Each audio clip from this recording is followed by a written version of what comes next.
पड़ेला।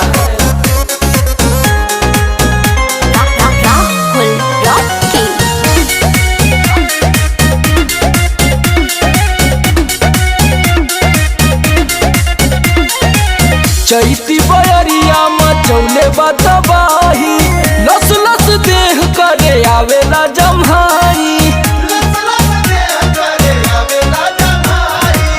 चैती बयरिया मचौले बतबाही, लस लस देह करे आवेला जम्हाई। कैसे बता